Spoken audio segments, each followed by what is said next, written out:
Hello everyone and welcome back to the channel. In this video today, I'm doing a reaction video to what if the Nordic countries united. So I'll be doing a lot of reaction to Nordic countries and finding out about history, culture, just everything about them. So I'm kind of excited to see what would happen if they're all united, and I imagine they'd be like a massive superpower.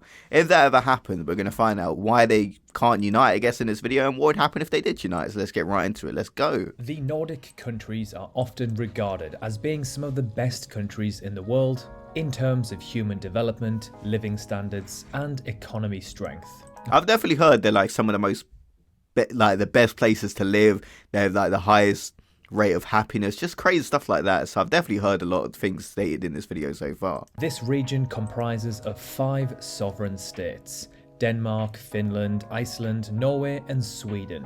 There are also autonomous regions and territories such as the Faroe Islands and Greenland, which both belong to the Kingdom of Denmark. These 5 nations have a combined population of 27.5 million. The Nordic countries are rather sparsely populated. Wow, 27.5 million combined. A bit small, actually. I thought it'd be way more. That's more than the United Kingdom, and that's all of them combined. That kind of did shock me, if I'm being honest. If we were to combine them, they would have a population density of around 7.6 people per kilometre squared, which would make them one of the least densely populated countries on Earth. The combined GDP or economy size of this region would be a very impressive 1.8 wow, okay, trillion that is very US impressive. dollars, which would place them in the top 10 in the world, giving them a similar economy. Based on the population size and putting them in the top 10, that's extremely impressive. Economy size to that of South Korea, and in fact more than Russia, a country with a population over 5 times larger. The GDP per capita of this country will be close to 67,000 US dollars, which would rank them 15th in the world. Which is extremely impressive, as most of the countries at the top of this list are small, extremely wealthy nations like Monaco, Hong Kong, and Liechtenstein. Area size of this country would be around 3.4 million kilometers squared, which would make it the 7th biggest country on Earth, placing them above India and below Australia, and quite a bit. Based on the population size, some of the statistics he's showing right now are just absolutely mind-blowing. Below Australia too, at roughly half the size. So far very impressive from the Nordic people. If they were a single country, they will be competing with the big boys on the world stage. And again, for a population of less than Delhi, this is admirable. Wow. Now, this next section, believe it or not, is even more impressive. Let's take a look at how each of these countries rank in quality of life statistics. So first things first, in the Human Development Index, all 5 nations rank in the top 11, with Norway actually taking the crown for the most developed nation on Earth. Combined, they would place around 7th in the world. For the Corruption Index, Denmark takes the crown as the least corrupt nation in the world. Combined, they would rank about 6th in the world, with only Okay, now I'm kind of curious to see what the most corrupt country in the world is, or is that just me? Iceland letting them down. For the Fragile State Index, Finland, Norway, and Iceland rank as 1st, 2nd, and 3rd respectively. Denmark ranks as 5th, and Sweden 8th. For economic freedom, they would rank around the 17th mark. For global economy competitiveness, they would rank about 14th. For environmental performance, around 9th, in which Denmark places 1st in the world. In the good country ranking, they would place around 9th, with Finland securing that 1st place spot. The global gender gap places them 5th in the world, most notably Iceland, Finland, and Norway ranking 1st, 2nd, and 3rd respectively. Only Denmark lets the team down here, placing in 28th place. Oh, that's a big difference. For the World Mothers Report, which analyses countries based on the health of mothers and their children, they would rank 4th, with Finland taking yet another top spot crown. And finally, one of the most important rankings when it comes to determining the quality of life of citizens is the World Happiness Ranking. Quite simply, the more developed, safe, and prosperous a country is, the happier the people will be. For this, the combined Nordic nations would rank 4th in the world, with Finland and Denmark being the happiest and... Wow, 4th in the world in terms of happiness. If they'll combine, man, that would be one happy country.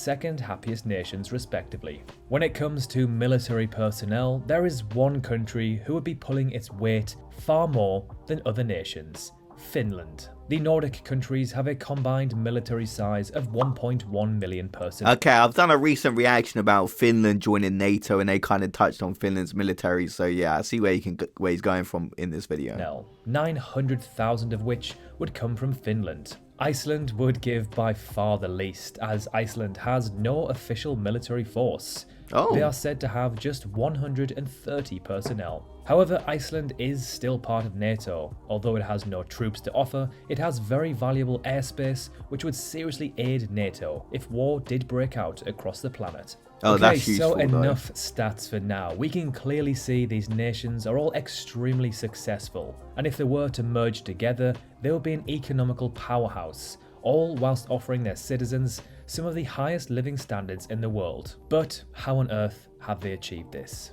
Well, there is something called the Nordic Model, but what exactly is it? The Nordic Model is a term used to capture the unique combination of free market capitalism and social benefits that have given rise to a society that enjoys large amounts of top quality services, such as free education and healthcare. These benefits are funded by the citizens of these countries, aka the taxpayers, and these citizens have a high degree of trust in their government, which allows them to work together to reach compromises and address societal challenges through democratic processes. To put it simply, these countries have some of the highest tax rates in the world. In return, social programs are of extreme high quality. Those who don't earn a lot can still live a good life through... See, I think that's good if the taxes are high, but you actually get good social programs, you get good living conditions, you get access to a lot of good things. Whereas when the taxes are higher but you don't get access to a lot of things, the education system isn't that good, people aren't getting basic services, the roads are a mess, waste collection is horrible, that's when you have an issue. But if you're paying taxes higher but you're getting a good quality of living, I think that's fine.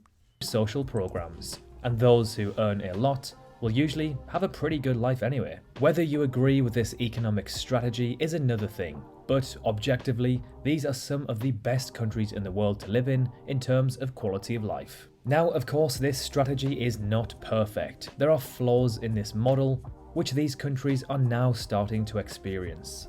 Two of the biggest concerns are an aging population and an influx of immigrants.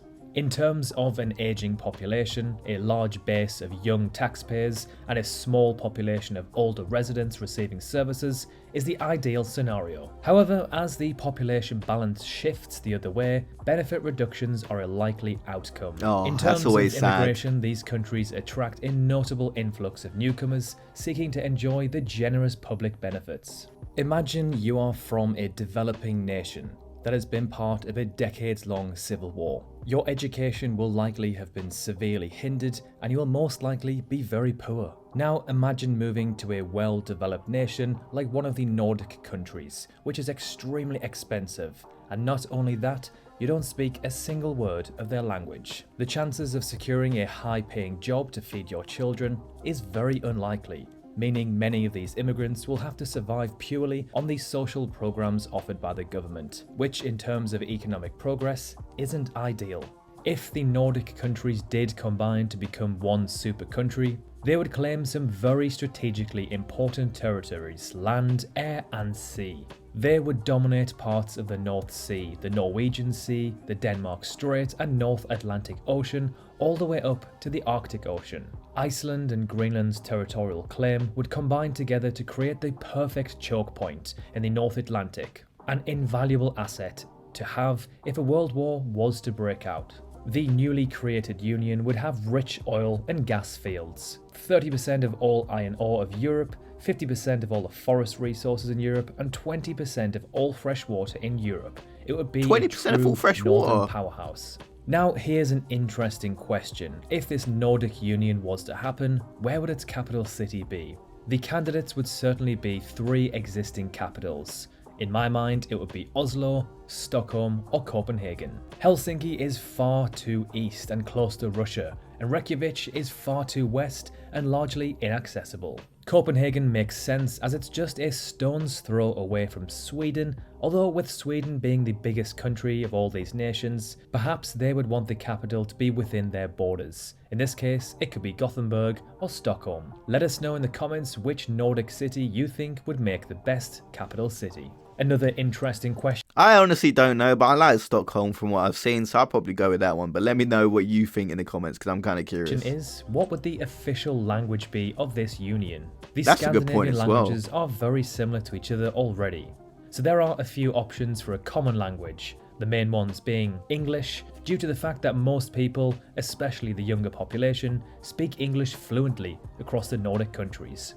Swedish, as it is the most widely spoken Nordic language, or a pan-Nordic language, which would require learning and would take a long time to formulate. In my opinion, I believe English would be the best bet. Denmark, Norway, Sweden and Finland all scored in the top 10 for the 2021 English Proficiency Index. English is also the most widely spoken language in the world and considered the language of business. This would give the region an economic advantage. If it were to choose the current most spoken language in the region, Swedish, this would not give them any economic advantage, as not many people outside of Sweden actually speak Swedish. The only benefit is that it would preserve the Nordic identity. So how successful do you think? See, I do think it's quite important to preserve the Nordic identity. So I don't know if it's the best bet for them to speak English as their main language. I guess for the, like, he's going economical purposes, it does make a lot of sense. But maybe the best option is to make like a combination of all languages together,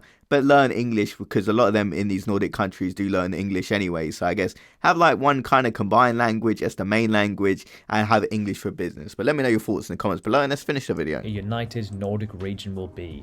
Let us know in the comments, and as well, which city you think should be its capital. Thank you for watching this video, and as always, drop a like if you enjoyed it, dislike it if you didn't enjoy it, and subscribe if you haven't already. It's completely free, and you can always unsubscribe at any time. Thanks again for watching, and we will see you very soon in the next video. Okay guys, make sure you go subscribe to Original Creator. I found that video to be very insightful, and it's kind of an interesting question, what if the Nordic countries united? And you see just how high they rank on happiness rankings, the GDP per capita, just everything. They're ranking high on the list, especially compared to the population of a lot of countries, like compared to Russia is mentioned, which is 5 times the size, compared to the United Kingdom, which is a lot bigger as well. And it's just very interesting to see how powerful they'd all be if they combined.